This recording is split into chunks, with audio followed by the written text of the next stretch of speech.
Series की शुरुआत होती है कोरिया में, जहां लोग शियो हाई स्कूल के सामने प्रदर्शन कर रहे होते हैं। उनका विरोध स्कूल के प्राइवेट होने के कारण है। यह स्कूल कोरिया का सबसे बड़ा स्कूल है और इसमें सिर्फ अमीर बच्चे ही दाखिल हो पाते हैं। उनके जीवन बहुत आसान होते हैं क्योंकि उनके पास बहुत पैसे होते हैं और वे अपनी इच्छानुसार सब कुछ खरीद सकते हैं। फिर हमें बीक दिखाई देती है जो स्कूल की सबसे अमीर छात्रा है। हम उसे उसके शिक्षक के साथ देखते हैं जो उससे पूछताछ कर रहे हैं कि वह गरीब छात्रों को क्यों तंग करती है, लेकिन बीक इस बात पर ध्यान नहीं देती। सभी छात्र शिक्षक के पास आते हैं और उसके बचाव में बोलते हैं, कहते हैं कि वास्तव में उन्होंने ही उसे परेशान किया। बीक शिक्षक के लैपटॉप को देखती है जो उनके परिवार की कंपनी का पुराना मॉडल है और वह शिक्षक को नया लैपटॉप दिलाने की पेशकश करती है, कहती है कि वह स्कूल की रानी है। फिर हियान आती है और सभी छात्र उसकी ओर देखते हैं। पता चलता है कि वह गरीब छात्रा है और वह भी अमीर छात्रों जैसी बनना चाहती है। कहानी में 3 महीने पीछे लौटते हैं और हियान को उसके रास्ते में देखते हैं। वह अमीर परिवार के घर पहुंचती है। वहां उसकी मुलाकात घर की मालकिन से होती है जो उससे बातें करती है और उसे पेस्ट्री खिलाने की कोशिश करती है। हियान इसे अस्वीकार कर देती है क्योंकि मालकिन की बातें अपमानजनक होती हैं।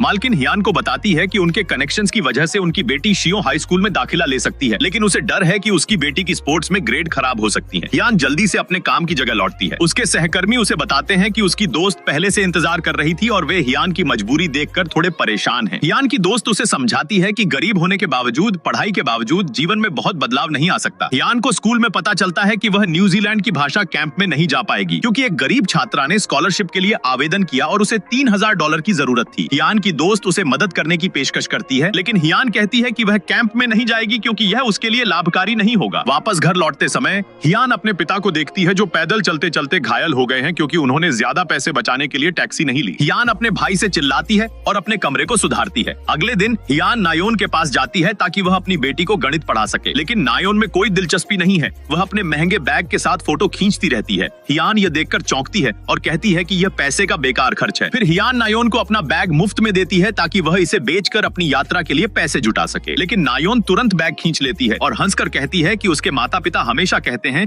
कि जो लोग चीजों को बिना आवश्यकता के खर्च करते हैं वास्तव में उनके पास उसकी कीमत नहीं होती। हियान अगले दिन फिर से नायोन को पढ़ाने जाती है, लेकिन वह देर से आती है। हियान अवसर का फायदा उठाती है, बैग की फोटो खींचती है और इंस्टाग्राम पर पोस्ट करती है। जब नायोन स्कूल आती है तो हियान को उसके दोस्तों से मजाक उड़ाया जाता है क्योंकि वे जानते हैं कि वह गरीब है और स्कॉलरशिप से कैंप में गई थी। तभी एक छात्रा आती है और पूछती है कि क्या वह वास्तव में अमीर है। हियान हैरान होती है, खासकर इंस्टाग्राम की टिप्पणियां देखकर जिसमें लोग उसकी जिंदगी जीने की ख्वाहिश व्यक्त कर रहे हैं। हियान अपने दोस्तों से झूठ बोलकर कहती है कि वह अमीर परिवार से है। फिर बीक दिखती है और गरीब छात्रों से बदला लेती है। उसका उद्देश्य यह पता करना है कि किसने शिक्षक को रिपोर्ट किया था। हियान स्कूल में होती है और छात्रों से उनके जीवन शैली और उनके पहनावे के बारे में सवाल करती है। हियान अपनी दोस्त की बात याद करती है और अपने दोस्तों को बताती है कि वह खुद अपनी पढ़ाई और खर्च की जिम्मेदारी लेती है ताकि अपने माता पिता को बोझ न बने। बीक स्कूल में सो रही होती है और छात्र डरते हैं कि उसे जगाएंगे। बीक उन्हें बताती है कि वे अमीर परिवार से हैं, लेकिन स्कूल में शिष्टाचार जरूरी है। वह कक्षा में अंग्रेजी में लिखे संदेश को पढ़ती है और कहती है कि शिक्षक की उच्चारण और योग्यता पर्याप्त नहीं है। फिर वह छोड़ देती है और पढ़ाई जारी रखती है। हियान नायोन के घर जाती है, उसका कमरा जल्दी में बदलकर फोटो खींचती है और इंस्टाग्राम पर पोस्ट करती है। फिर उसे आइडिया आता है और वह नायोन के पिता के कमरे में जाकर उसके गहनों और चीजों को देखती है। अचानक नौकरानी आती है, पूछती है कि हियान क्या कर रही है और हियान बताती है कि वह सिर्फ फोटो खींच रही थी। फिर नायोन आती है, हियान डर जाती है और इंस्टाग्राम पर अपनी तस्वीरों की टिप्पणियां छुपाने की कोशिश करती है। हियान अपने बैग के लिए माफी मांगती है और कहती है कि वह इसकी खबर नायोन की मां को न बताए। नायोन मान जाती है, लेकिन एक शर्त पर कि हियान उसके होमवर्क में मदद करे। हियान मान जाती है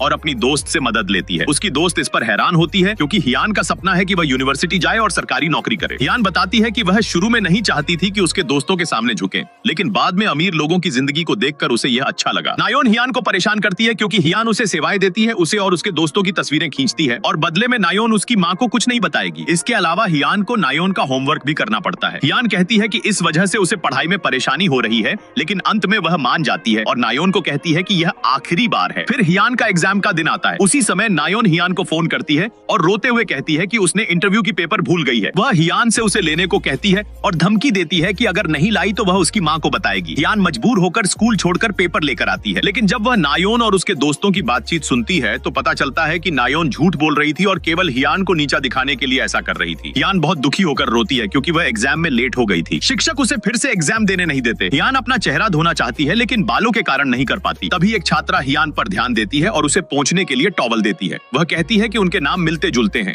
हियान उसकी मदद के लिए धन्यवाद देती है। वह पेपर देखती है जो उसके पिछड़े होने का सबूत है क्योंकि वो गरीब है। हियान इंटरव्यू में जाती है। नायोन पानी फेंकती है और सभी के सामने उसे गालियां देती है। कहती है कि उसका व्यक्तित्व बदलना चाहिए ताकि वह अपने सपनों सपनों को हासिल कर सके। फिर हम बीक के उस दिन पर लौटते हैं जब वह गरीब छात्रों को दंडित कर रही थी। हियान उनमें से एक थी। डकॉन, एक छात्र जो यह सब देख रहा था, परेशान होकर वहां से चला जाता है। हम पाते हैं कि हियान ने शिक्षक को बुलाने के पीछे की सच्चाई बताई थी, लेकिन उसके दोस्त को दंडित कर दिया गया। दोस्त स्कूल छोड़ने का फैसला करता है। हियान गलती से बाथरूम में नायोन से मिलती है। नायोन को यह देखकर गुस्सा आता है कि हियान ने पेपर देखा। हियान बाहर निकलती है और बीक से पूछती है कि क्या वह इंटरव्यू हॉल का रास्ता जानती है। बीक उसे चोर होने के आरोप में गालियां देती है और चली जाती है। इस बीच डकॉन स्कूल की छत पर अकेला बैठा है। सोवी आता है, कहता है कि अमीर बच्चों को अक्सर डिप्रेशन होता है क्योंकि वे जीवन की शुरुआत सबसे ऊंचे स्तर से करते हैं, जिससे उनकी जिंदगी बोरिंग हो जाती है। वह सिगरेट पीता है और डकॉन को कुछ ऑफर करता है, लेकिन डकॉन सुरक्षा को कॉल कर देता है। फिर हियान इंटरव्यू हॉल पहुंचती है और नायोन पर पानी फेंक देती है। नायोन चिल्लाती है और उसकी माँ आती है, लेकिन हियान पर असर नहीं पड़ता। इसी समय स्कूल का डायरेक्टर आता है और यून को कहता है कि वह अपनी बेटी को वहां से ले जाए क्योंकि वह स्कूल में इस तरह की झड़पों को बर्दाश्त नहीं करेगा। शिक्षक उसे चेतावनी देते हैं कि यून के पिता ने चोरी की रिपोर्ट दर्ज कर दी है और अगर यह सच पाया गया तो हियान को स्कूल से निकाल दिया जाएगा। हियान को बदनाम किया जाता है और स्कूल में सभी उसका मजाक उड़ाते हैं। इस बीच शियों हाई स्कूल के छात्र हियान की तस्वीर देखते हैं जिसमें वह यूनिफॉर्म में है, लेकिन उसे नहीं पहचान पाते। बीक तस्वीर देखकर परेशान होती है। हियान को यून से संदेश आता है कि उसकी माँ सोंजू और उसकी दोस्त के बारे में स्कूल को सूचित कर सकती है। हियान की सहपाठी उसे रोकती है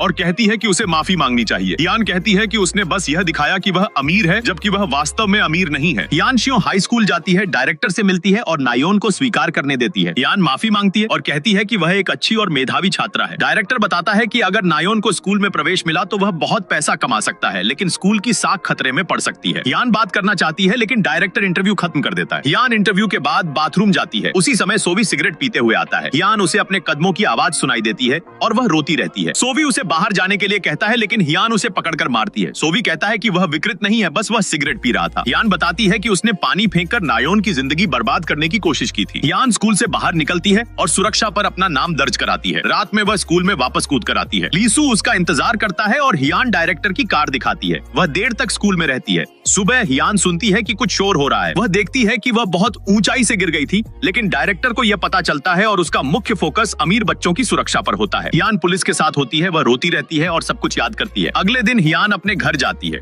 यून का पिता खुश है कि उसकी बेटी स्कूल में ठीक रही और उसे एक उपहार देता है। वह कहती है कि वह हियान के बारे में अपनी शिकायत नहीं करेगी और उसे स्कूल से निकालने नहीं देगी। हियान घर आती है और अपने पिता को बताती है कि वह अपनी दोस्त के घर सो रही थी। पिता को विश्वास नहीं आता, लेकिन हियान उसे समझाती है कि उनके पास ज्यादा पैसे नहीं हैं, इसलिए उसने समस्या का समाधान किया। हियान अपने कमरे में अकेली रहती है और किसी को कुछ नहीं बताती। वह अपने फोन को चार्ज करती है और स्कूल के डायरेक्टर के बारे में सोचते हुए बातें करती है। डायरेक्टर उसे फोन पर बात करने के लिए कहते हैं और हियान उनसे काफी देर तक बात करती है। इस बीच डकॉन स्कूल के सामने खड़ा होता है जहां हियान बैठी थी। वह उदास दिखाई देता है। वह लिसू को देखता है, लेकिन उससे बात नहीं करता क्योंकि लिसू अपने साथ एक नई छात्रा लाई है जिसे वह स्कूल दिखाता है। छात्रा हैरान होती है कि उसने स्कूल को बाहर से ही देखा और डकॉन उसे समझाता है कि स्कूल में पदानुक्रम हायरार्की है और उसकी सामाजिक स्थिति ही उसकी स्कूल में स्थिति तय करेगी। हियान खाने लगती है और बाकी छात्र उस पर हंसते हैं क्योंकि जो वह खा रही है वह आमतौर पर खाने लायक नहीं माना जाता। हम एक छात्रा को देखती हैं जो किसी और छात्रा को तंग कर रही है। उसका कारण यह है कि उसके पिता का नाम स्कूल की डोनेशन बोर्ड पर कम दान देने वालों में लिखा गया है। बीक उस छात्रा को देखती है और नोटिस करती है कि उसका पिता कम दान करता है। लिसू नई छात्रा को समझाता है कि उनकी रानी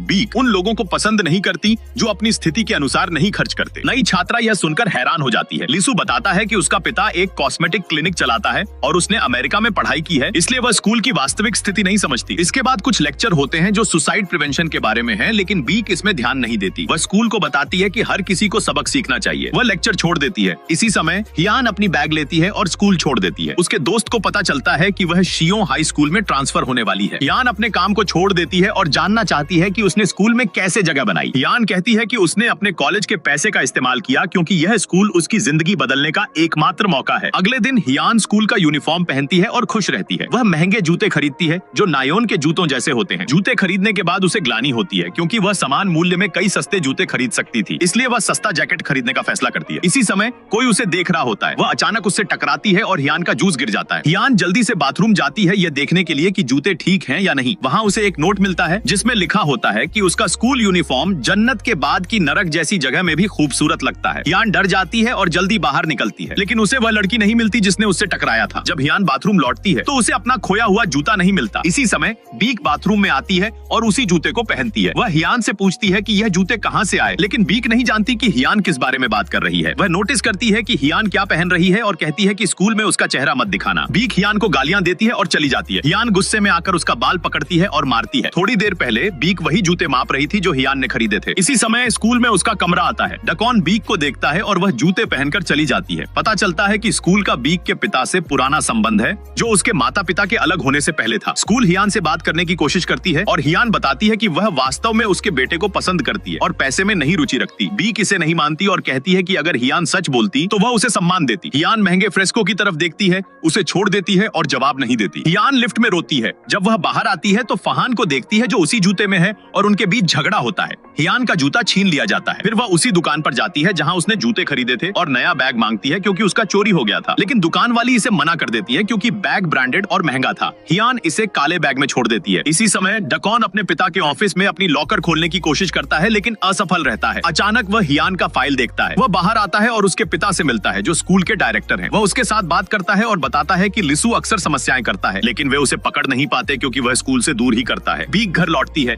जूते में खून और चेहरे पर चोट के साथ। अगले दिन वह स्कूल जाती है और खुश रहती है। वह सब चीजों का जायजा लेती है और महसूस करती है कि उसके पास बहुत कम था और उसने पहले कभी ये अनुभव नहीं किए। बीक हियान के सामने आती है और गुस्से में उसकी जिंदगी नरक बनाने की कोशिश करती है। हियान शिक्षकों के ऑफिस में अपने कार्ड को प्राप्त करती है। स्कूल उससे कहता है कि वह वॉलंटियर स्टूडेंट को स्कूल दिखाए। हियान कहती है कि उसने पहले ही जगह देख ली है और किसी से मिलना नहीं चाहती, लेकिन लिसू जोर देता है और कहता है कि हियान को अभी स्कूल की हायरार्की समझनी बाकी है। तभी डकॉन आता है, हियान का हाथ पकड़ता है और कहता है कि वही उसे दिखाएगा। लिसू इससे सहमत नहीं होता। हियान डकॉन के साथ जाती है। डकॉन पूरी यात्रा में चुप रहता है और परेशान दिखता है। वह हियान को अपना नंबर देता है और कहता है कि वह किसी भी समय कॉल कर सकती है। रास्ते में हियान किसी से टकरा जाती है और उसे लगता है कि उसने पहले उसे देखा था। जब वह अपनी लॉकर खोलती है तो उसे वही जूते मिलते हैं जो उसने पहने थे। साथ में नोट होता है जिसमें लिखा होता है कि वह नरक में स्वागत है। सभी छात्र उस पर हंसते हैं। हियान क्लास में जाती है और पाती है कि कुछ छात्र उसका इंतजार कर रहे हैं। पता चलता है कि यह बीक ने भेजा है। हियान उनसे बचकर निदेशक के ऑफिस में जाती है और पूछती है कि क्या वह छात्रों को जानता था। वह जिम्मेदारी लेने के लिए कहती है। निदेशक उसके सवालों पर हैरान होता है और सोचता है कि हियान की शिक्षा पर काफी खर्चा आया है और वह देखना चाहता है कि क्या बीक उसके साथ रिश्तों के लिए जिम्मेदार होगी। डायरेक्टर हियान को स्कूल में उसकी छात्रवृत्ति के लिए जिम्मेदार होने के नाते दरवाजा खोलते हैं और कहते हैं कि अब फैसला उसकी है, या तो वह मिली हुई अवसर का पूरा फायदा उठाए या फिर अपने पुराने दुख भरे जीवन में लौट जाए। हियान साइड दरवाजे से निकलती है ताकि कोई उसे न देखे, लेकिन वहीं उसे बीक मिलती है। बीक हियान से कहती है कि उसे निश्चित रूप से अपनी स्वागत पार्टी में मजा आया होगा। हियान गुस्से में बीक को जवाब देती है और कहती है कि उसने जो कुछ भी किया वह बस उस घटना के बदले में था जो दुकान में हुई थी। हियान पूछती है कि तुम कौन हो और फिर देखती है कि सभी छात्र बीक के पीछे खड़े हैं। बीक हियान को पकड़ लेती है जब वह भागने की कोशिश करती है और कहती है कि हियान की स्कूल लाइफ अब असफल होने के लिए तय है। हियान याद करती है कि उसने अपनी तस्वीर इंटरनेट पर देखी थी क्योंकि वह सबसे ज्यादा प्रसिद्ध वार्षिक छात्रा थी। तभी बीक हियान के चेहरे पर मार देती है और सारे छात्र उसके पीछे दौड़ पड़ते हैं। हियान छिपने की जगह नहीं पाती। तभी एक लड़की उसे पकड़कर कला कक्षा में छिपा देती है। उसका नाम ओशिन है। वह हियान के नंगे पैरों को देखती है, उसे अपने कोच देती है और हियान का धन्यवाद करती है। ओशिन पूछती है कि हियान उसे कैसे जानती है। हियान बताती है कि उसकी तस्वीर स्कूल न्यूज में आई थी। ओशिन हियान से माफी मांगती है कि उसने बीक को चुनौती दी और हियान कहती है कि वह ही एकमात्र समझदार थी जिसने उसे स्वीकार किया। हियान डकॉन को याद करती है। ओशिन कहती है कि वह निकल जाए ताकि कोई उसकी कमरे में घुस न सके। हियान बाहर निकलती है और डकॉन को मैसेज करती है कि क्या वह अभी भी मदद के लिए तैयार है। वह परेशान हो जाती है क्योंकि सारे छात्र उसे खोज रहे हैं। हियान उन्हें धमकी देती है कि वह सबकी तस्वीरें खींचकर कानूनी कार्रवाई करेगी। छात्रों का कहना है कि जो हो रहा है वह सिर्फ कुछ छात्रों की हरकत है। अचानक डकॉन आता है और हियान को बचाता है। बीक को यह देखकर गुस्सा आता है। हियान उसके बाद अपने पिता से लंच करने मिलती है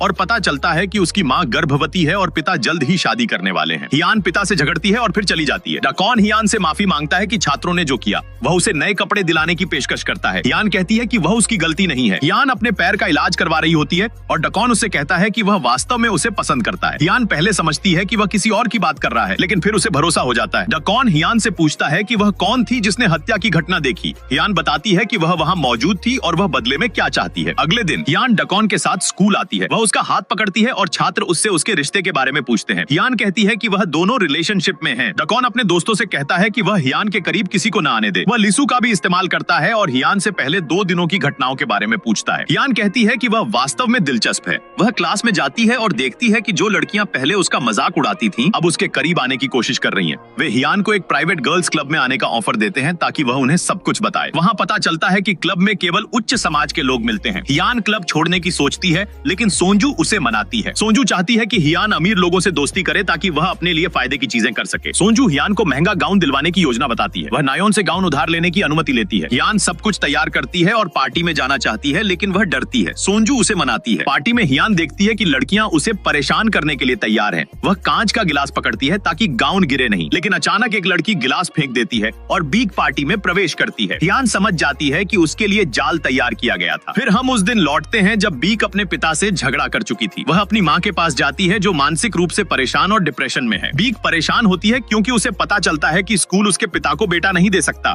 वह बताती है कि उसने अपने पिता को अमीर बनाया। बीक समझती है कि माँ अपने पति को तलाक देगी। बीक नौकरानी से दवा लाने के लिए कहती है। वर्तमान में हम देखते हैं कि हियान पार्टी के दिन जागी हुई है। वह घबराई हुई है और अपने पिता से $8,000 मांगती है। पिता और भाई मान जाते हैं। उसका भाई उससे लड़ता है और कहता है कि उसने महंगे स्कूल में दाखिला लिया ताकि अमीर लोगों जैसी जिंदगी जी सके। हियान गाउन को देखती है, रोती है और याद करती है कि बीक ने पूरी शैंपेन की बोतल उस पर फेंकी थी और उसे छात्रों के सामने पार्टी से निकाल दिया था। उस समय डकॉन बीक से मिलता है जो नायोन के साथ बैठी है। पता चलता है कि वह हियान के साथ पहले से साजिश कर रही थी। डकॉन कहता है कि वह चाहता है कि बीक अब बुलिंग बंद करे क्योंकि किसी की जान खतरे में थी। बीक कहती है कि उसे पता है कि डकॉन हियान से प्यार करता है, लेकिन वह गरीब होता तो वह उसे नहीं पसंद करती। वह कहती है कि आखिरकार वह उसी तरह होगा जैसे उसकी माँ ने गरीब से शादी की थी। डकॉन गुस्से में है। रात में लिसु हियान का पार्टी वीडियो देखता है और हंसता है। वह देखता है कि हियान उसके सामने दौड़ रही है। वह सोचता है कि हियान खुद को बेच रही है। हियान उससे गाउन बेचने की बात करती है। लिसु हियान को यह समझाता है कि उसने $50,000 गंवा दिए। वह हियान के पैसों पर गुस्सा नहीं है, बल्कि हियान को पैसों के कारण परेशान देखकर मुस्कुराता है।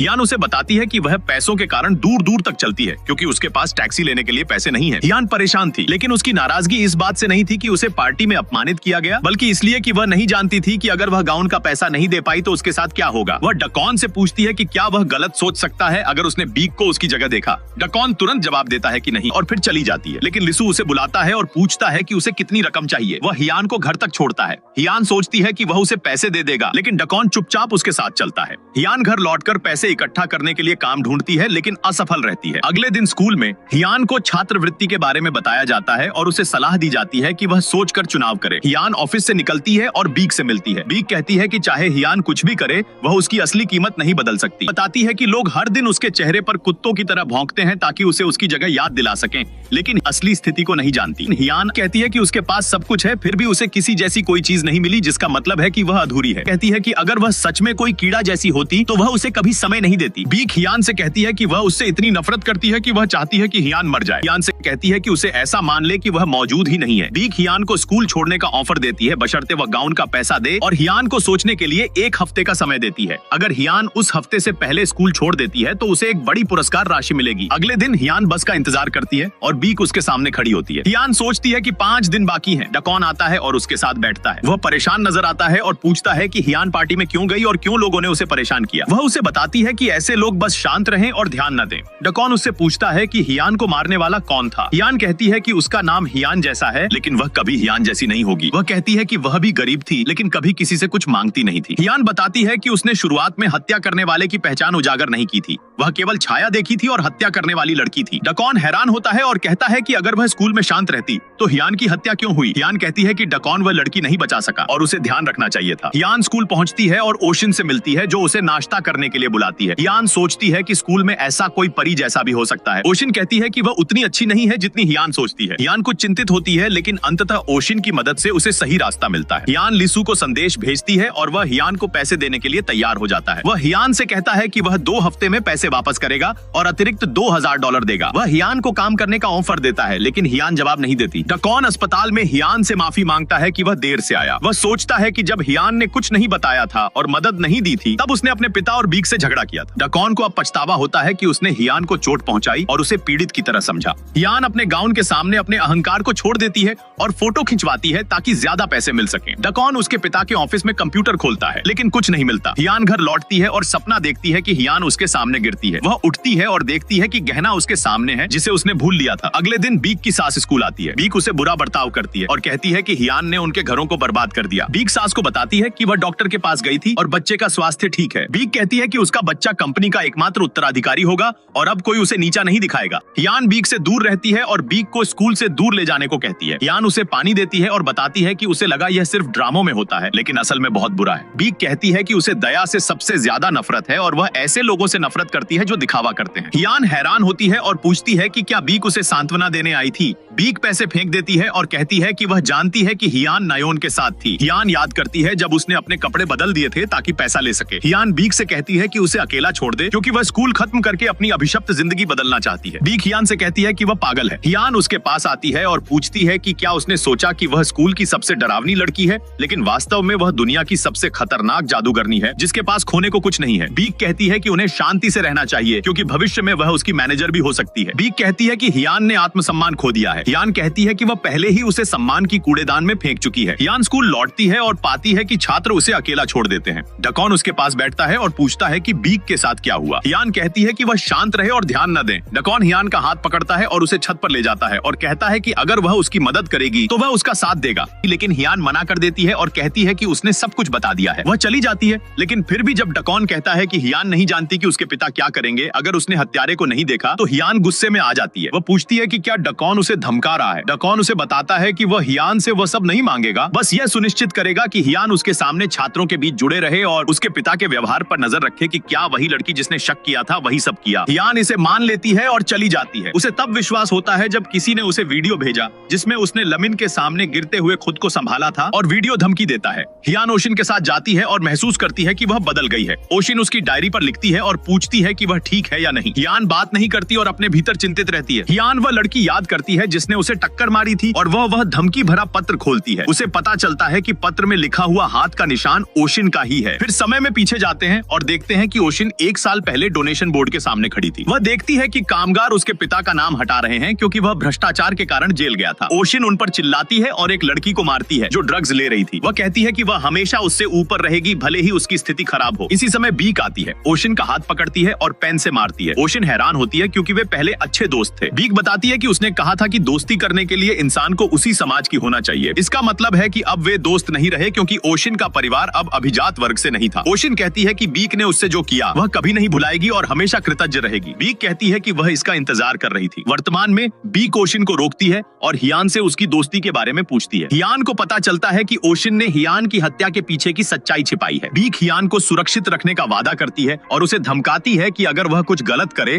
तो सबको दिखा देगी। हियान ओशिन को आमने सामने करती है। ओशिन हंसती है और कहती है कि उसने सब जान लिया था। वह धमकी देती है कि अगर हियान मान गई तो वीडियो स्कूल में फैल जाएगी। इस बीच लिसु बाथरूम में होता है और सब सुनता है। वह हियान से कहता है कि पुलिस को सूचना दे। हियान कहती है कि जब वह स्कूल में आई थी तब उसे पता था कि लोग बदल नहीं सकते। लिसु कहता है कि वह ओशिन से उसका हक दिलवाएगा। रात को हियान डकॉन के साथ स्कूल की पार्टी में जाती है। वहाँ उसे लगता है कि लोग खुश हैं, लेकिन वह डरती है कि वही सब कुछ होगा जो पिछली पार्टी में हुआ था। हियान ओशिन से मिलती है और जानती है कि ओशिन ने फ्लैश ड्राइव चुराई है। ओशिन कहती है कि यह मूर्खतापूर्ण कदम था और धमकी देती है कि अगर हियान ने उसके खिलाफ कुछ किया तो वीडियो स्कूल में फैल जाएगा। हियान ओशिन को मौका देती है और समझाती है कि वह वीडियो फैलाने के लिए तैयार नहीं है। हियान और डकॉन पार्टी में होते हैं और हियान सोचती है कि लिसु ने उसे ओशिन से बचाया। ओशिन हियान से कहती है कि वह वीडियो फैलाएगी अगर हियान उसके कहे अनुसार काम नहीं करेगी। इसके बाद हियान स्कूल लौटती है और सोचती है कि लिसु ने उसका हक दिलवाया। वह याद करती है कि वीडियो उसी जगह पर रिकॉर्ड हुआ था। हियान वीडियो देखती है और समझती है कि बीक और डकॉन ने उसे बचाया। हियान अपने दोस्तों के साथ वीडियो रिकॉर्डिंग करती है। वह याद करती है जब बीक ने उसे कहा था कि अगर वह कुछ चाहती है तो दूरी बनाए रखे। हियान जानती है कि वह डकॉन से सच में प्यार करती है, लेकिन बीक की वजह से वह जलन भी महसूस करती है। हियान यूल्हा के पास जाती है और माफी मांगती है। वह महसूस करती है कि वह सब कुछ खराब कर चुकी थी। अंत में हियान बीक के साथ कार में जाती है। वह बीक को वह चेन दिखाती है जो उसने उस दिन दी थी जब हियान गिर गई थी। हियान जानती है कि डकॉन और ओशिन सब कुछ जानते हैं और अब उसे सच्चाई का पता चल चुका है। हियान याद करती है जब बीक ने उसे उस दिन देखा था और सब कुछ स्पष्ट हो जाता है।